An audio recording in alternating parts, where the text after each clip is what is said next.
costs on retailers to track all that, and it was going to shift revenues between counties.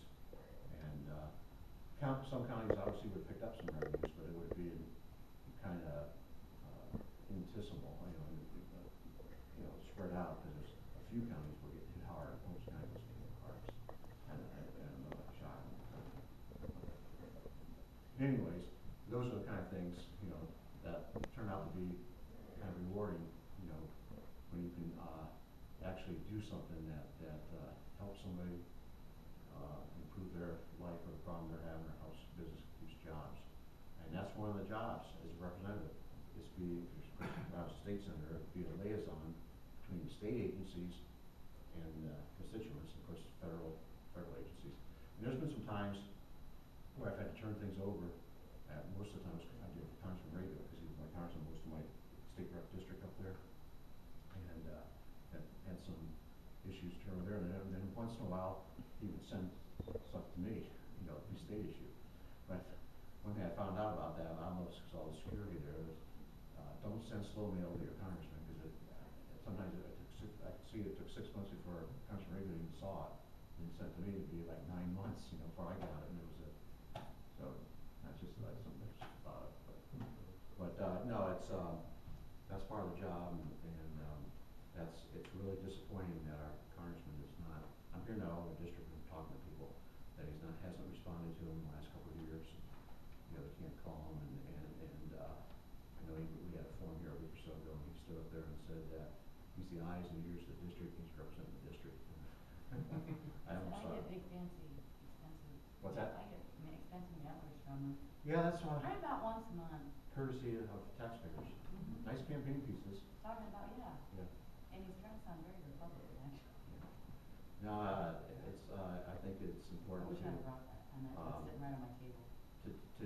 To go to Washington and do what you say you're going to do, and not go to Washington and vote a different way than what you say you're doing, and go back to the district. Any questions, comments? A lot was made to do about LeBron James going to Miami and all that. But one thing made sense, even though he went to Miami and made less money. Miami and Florida, they don't have city income tax, they don't have state income tax. They don't have income tax at all, or state tax. Right, that's one of the fastest growing states in the union. Yep. So it's Texas. Texas doesn't have any state tax. Texas, Tennessee, Wyoming, I can name them. I know you're coming here. And the Republican nominee for governor of Ohio kind of talked about that, but I think it's hard to campaign on that because most people just truly don't understand it. But even at a federal level, at some point down the line, so many people get out of income tax, and it's so complicated, and there's you think someday, Ohio has a commercial activity tax, which I think is fair. I don't know. So is everything around? Well, I'm glad you brought it up, because if you probably don't know, I was chairman of the Ways and Means Committee in the House, and I'm currently chairman of the Ways Committee in the Senate.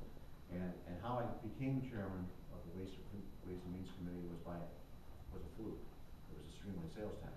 Because when I was past president of the Ohio Farm Bureau, I'm a farmer, okay? So everybody thought, well, yeah, I'll be in the Ag Committee, probably be chairman of the Ag Committee someday. And I'll never forget this. Speaker Householder, when I was a freshman rep, had us freshmen, and he said to us one night, we were talking, he says, I know some of you got agendas and you got big plans and everything, as people are, but don't burn any bridges, because some things will happen that you never even imagine could happen, okay? And this was, because I never even had any inclination or thought about being on the Ways and Means Committee. Well, in my second term, the new speaker, John Husted, the speaker makes the appointments, but what they do, they talk to you and they try to pair people up to where they've got knowledge and experience, and he said, I'm going to make you vice chair of Ways and Means. And that was after some discussion. We found out when he realized that I've been self-employed businessman since 1978, so I do understand taxes somewhat as a business person. And we had that discussion. He said, I'm going to make you vice chair, because next term, Sally Cobain was termed out, okay? And so the next time I became chairman of Ways and Means in the House, and then when I went over to the Senate, Bill Harris had a little bit of a challenge. The challenge was he didn't really have anybody for Ways and Means chairman, and he didn't have anybody that had the agricultural background. So I said to him, Bill, it's up to you, whatever. I knew it was just unspoken. I knew I was going to be chairman of something, okay? one of those two. And he did something I thought was really smart.